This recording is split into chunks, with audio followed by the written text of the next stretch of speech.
Diba? Hindi pa nagsisimula, nabali ko na yung paniniwala. Sa coin toss ako pinili nitong bobo na mama. Alam niya kasi sa battle rap, pre-battle ang aking panata. At the fact na pinauna niya ako, that means nag-iisip siya ng tama. Hindi ka baliw.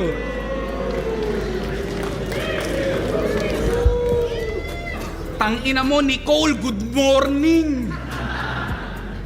Pangalan pa lang, alam nyo na kung ba't punong-puno to ng galit. Lumabas siyang walang bayag sa ultrasound. It's a girl! So yung mga magulang mo excited. Nagpasadya agad ng kobre ka, masama na nahi. Sinuyot agad yung market. Kaso nung lumabas kang may bayag, mas nang hinayang pa sila sa gamit. Ba't pa daw papalitan yung Nicole na paburda na sa blanket? Tangina mo ha, paalala ko lang ha.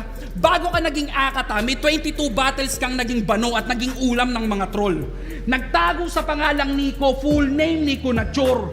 That means kinahiya mo yung pangalan mo, humang itanggitol kasi ayaw mong marinig si Arik ng mag-ingay para kay Nicole. Inang-ina mo, angas mo, Nicole pangalan mo. Tapos babalik ka dito, naakata, kala mo hindi ka tanga.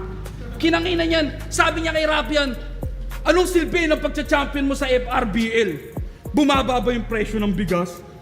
Ha? Ano connect nun? Pag nanalo ka ba, mag-rollback ba yung gas? Ano kalaban nung Petron? Tangina mo, sa FRBL nanalo, hindi sa eleksyon. Tanginan to, 10K lang yung napalalunan, tapos bibigyan mo ng problema ng bansa kung di ka ba naman isa't kalahating bopis? O sunugan at flip-top champ kaharap mo, ano problema ko, world peace? O, champion, sasabihin, naghahabol, ulul. Para sa inyong kaalaman, January pa lang dapat may nakakasana kaming laban. Kaso tong idol niyong pa-famous, pasimple kong iniilagan. Baka mawala daw yung gutom ng pagiging kampyon at tuluyang mapanghinaan. Kaso nakaraan lang lahat kayo pinakitaan. Kakatunaw lang ni Sendlock sa tiyan ko, di pa ako nalilipasan.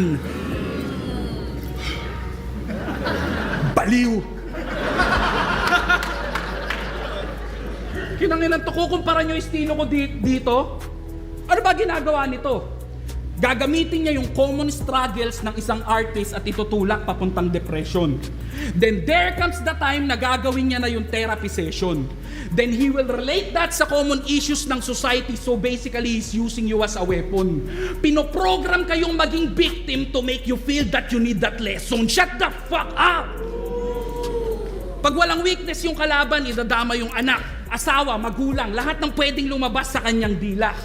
Kung kailangan patayin, rapin, paulanan ng suntok at sipa. Alam niya kasi yung masakit at yun yung mismong nakakalungkot makita. Kasi lahat yun galing sa taong di nakaranas ng kumpletong pamilya. Wala kang father figure. Iniwang ka na nung bata pa kayo. Walang oras sa'yo si mom, mas importante yung trabaho niya sa'yo. That means wala kang papa, tas di kalab ng mama mo. Mama ni Poison, disgrasyada, tapos mama ko edukada. Love ka ba? Ano mang narating niya sa buhay, yung masakit na katotohanan di mo kayang tanggapin. Malaki ang kaibahan ng batang natustusan lang sa naranasang mahalin. Diba usapang pagmamahal ng ina? Wala tong maipagyayabang miski na ano. At sa puntong to, kaya kitang saktan kahit sabihin ko lang na ang sarap magluto ng mama ko. Nak, bagong game! Sasamahan ka ni Yaya mag-play. Si Yaya magluluto ng food, siya din magsasalin sa plate. Hinayaan sa mahal na school ka magstay, pero si Yaya kasama sa family day. What the fuck is up with that? Man, real shit. Si Yaya kasama sa family day. Kasi, facts, the more na nagdadamay ka ng mahal sa buhay, the more na mabibring up ang iyong loved ones. The more na may binabastos kang anak, the more na madadamay si ritmo sa laban. Pero wag kang mag-alala, hindi ko na ginagawa yan at wala akong planong bumaba dyan. Sapat na sa aking makita kang nabubuhay na parang wala kang iniingatan. Sige, hukayin mo yung buhay ko. Ano makikita mo? Usapang battle rap? sunugan at flip top ako may hawak ng kampyonato. Sabi mo, pangarap mo maging artista, ako gumagawa ng gusto mong trabaho. Sa labas nito, meron akong magulang na tuwan-tuwa sa mga ginagawa ko. Tahimik na pamilyado, asawa at mga anak na laging may laman ng plato. Ngayong Kato-Therapy session, tignan natin yung mga pinaggagawa mo. Subukan natin kung tatalab yan sa kontento at masayang tao, tarantado. May pataw ng gabo. Ang ayos-ayos daw ng buhay ko. Ba't siya yung gusto ko? Di ka ba nagtataka? Ayusin ko yung buhay mong magulo. Thank you. Tanginan to. Pag binigyan daw siya ng 10K ni Ari, magiging 100K na. Tanginan to, patawa. 10K galing kay Arik, yung 90K galing sa mama niya. Ayun ba yung ROI? Tanginan to, pati si Pibos, tinitira mo pa, masyado kang pa-cute. Bad trip ka lang kasi pinagsuot ka niya ng jersey sa photoshoot.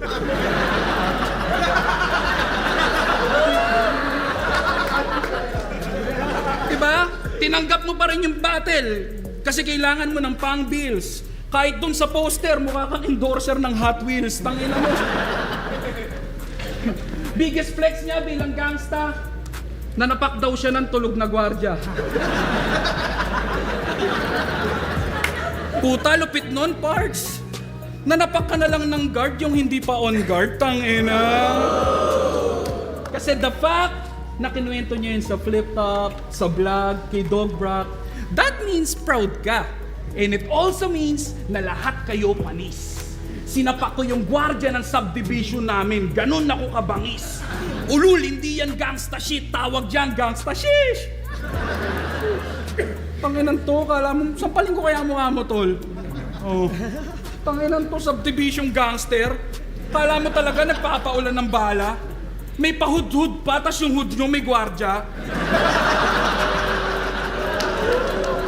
Gago tol, dun sa hood, pag may riot, nagsusumpa ka, no? Kaya nagbabatuan ng pillbox, bote, bato. Kala mo talaga palabas. Dun sa hood nyo, pag may riot, nagpupukulan ng Aqua Plus.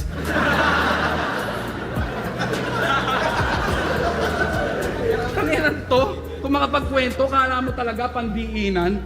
Mga gangster na tambay sa milk tea, tapos pag kumalembang yung barangay, mag-uuwian. Gago! Tangina mo. Nakulong daw siya dahil nanaksak siya ng walang dahilan. Ano dahilan mo? Proud? Ulul. Pagiging matapang at sutil, hindi pareho. Ilang ulit mang ikwento, wala pa rin nakakabilib sa ulupong na to. Kung nasanay sa areglo dahil para sa respeto, handang alang-alang yung kalayaan kasi may tutubos sa'yo. Diba? Hindi ka matapang. Spoiled bitch ka lang. 35 anyos na pamilyadong nakatira pa din sa bahay ni mama. Puta ang galing. Senyoritong inutil na walang iniintinding bayarin. Ultimo needs ng apo, sagot ni lola kasi wala kang alam gawin. Magsisenyor na yung mama mo, nagpapagatas pa rin.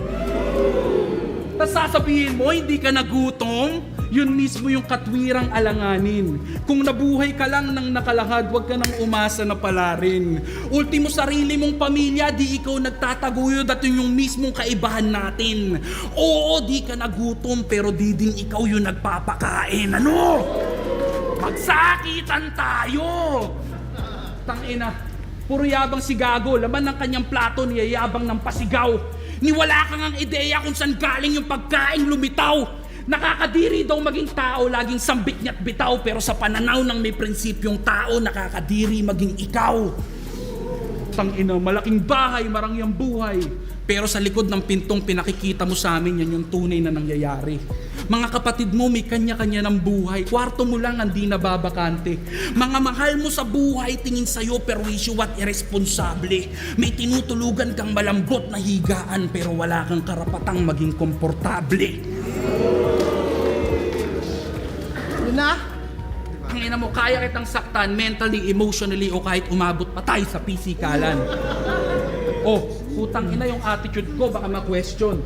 Binibigyan ko lang kayo ng pagkakataong bigyan pa siya ng simpatsya. Hindi niyo pa ba gets yun? This dude is feeling pain right now dahil totoo lahat ng na-mention at para mailabas mo yung init, ako na nag-apply ng tension. Ilabas mo yan, bro! Pistol here! Pati si Andy G, dinamay. Dinamay niya din. Porket kinaladkad niya yung QC, makikisabit ka din.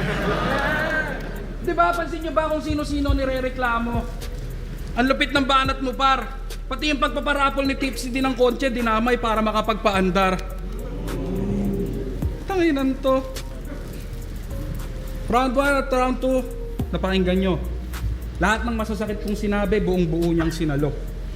Ngayong round 3, di na ako magpapatumpik-tumpik pa. Pag-usapan natin yung corn beef, tangina mo. Tanginan to, nagrarant sa sulugan. Corn beef lang daw pinakain sa kanila nung ahon. Talaga ba? O tangina mo, nag-dinner silang seta, nakapila na sa buffet, di pa nilalabas yung lechon sa kahon. Tangina, corn beef lang pinakain sa amin, ba't naman ganun? Malamang, tangina mo, ano ba trip mong almusal nun? Tangina mo, nagtatago na lang tayo sa resort para mairaos yung event, tas gigising ka, nakala mo taga ron. Demanding kay Ari kang puta, papa mo ba yun? Breakfast nga, breakfast. Ano ba gusto mo? Ipagluto ka ng cheeseburger, toasted bread with lettuce, tomato at extra sauce? Sa drinks may tubig, coffee, lemon at extra juice? Puta, lupit naman ni boss. May ma-issue pag kinapos. Masabi lang na may beef, kahit corn beef pinatos. Diba? Quarantine battles, pandemic. Tinawag niyang praning yung mga tao, gawa-gawang sakit lang daw kanyang kinokondena. Tapos nung nasa sunugan ka na, sasabihin mo dahil sa flip-top nagka-COVID ka? Tanginan to, mga para lang makapanira, naging believer ka bigla. Gago, di ka nawalan ng panlasa, ang nawala sa'yo hiya. Pagkatapos ng laban mo kay Masta, may poison ka pa, bakit hindi ka nagsalita? Tangina, sa flip-top daw nakuha yung COVID, pero doon pinakalat sa kabila. Wanna know why? Kasi yun yung mga reason kung bakit yung sunugan ay nagka-interest. You're against number 1 league at kanila mismo yung na-witness. Yung motibo at yung hype sapat na para sila ay mag-invest. Nagtitrigger ka ng competition, healthy ka sa business. Ang ina. Tinatawag niya kaming battle rap slave kanina pa. Pero kami pa talaga? Ilang libo lang dinagdag ng sunugan sa TF mo, masaya ka na. Pinagsisigawan niya sa sunugan, sa kumo, na yung kinikita niya sa flip-top barya habang nagtatrabaho ka para sa 2 kumpanya, tanga! Ano? Sino ngayon ang most use? Ikaw. Pero tuwan-tuwa ka kasi ikaw ang bida. Pastang savior ng sunugan habang sinasalba yung kabilang liga. Round 1, typical na rima. Round 2, damay pamilya. Pag yung round 3, humihina. Siyempre, back to you, enigma. Pansin nyo ba? Boring yung mga akatabates pag yung flip-top hindi niya tinitira. Sama mo pa yung uprising, 3G, Sisinyo para yung issue mas mabisa. Kaya kahit kanino ka pa mangamuhan o kahit kaninong liga ka pa pumila, flip-top pa rin ang dahilan kung bakit ka kumikita, hipokrito. Ano? Laban niya kay Apok. Sinadya niyang i-trigger si Apok nang idamay yung uprising sa verso niya. Ang dami mong sinabi, nirebatan ka lang ng eto ka. Di ba? Tanginan to, atapang tao porkit abouncer aawat. Okay lang kahit mukha siyang tanga. O ba't ngayon hindi mo tinitesting yan sa papalagan ka, ano? Ha? Sutukan tayo? Ha? Oh, that's what I'm talking about. He's always waiting for that opportunity. Nung sinabi ko siyang sasampalin ko siya, mukha agad pinansalo. Nung hinamon ko ng suntukan, sagot agad, tara ano. Basang-basa kita, tarantado, wag ako. Alam kong nag-aantay ka na lang ng papatol sa'yo. Kasi pag sinapak ko to ngayon, kinabukasan sikat siya. Sabay hashtag Akata Effect yung mga bobong fans niya. Eto, nagtuturo ng daan palabas ng depression. Naghahanap lang to ng damay. Pinagsisigawan yung peace of mind habang nagpaparami ng kaaway. Tangina kung sino-sino dinadamay para lamang kumonekta. Yung hindi kayang abutin, dinadaan sa pagprotesta, bistado na rototorepa. Wala kang karapatang magreklamo kung ikaw mismo yung problema. Tangina sa mga nanamantala ng init, hindi nyo na magagamit to. Kung taging kasiraan lang ng iba ang siyang nagiging kabig nyo. Pwes ako naman magtatanong, Apex, sana maging tapat ka sa narito. Tama pa rin ba si Akata o mali mga sinabi mo?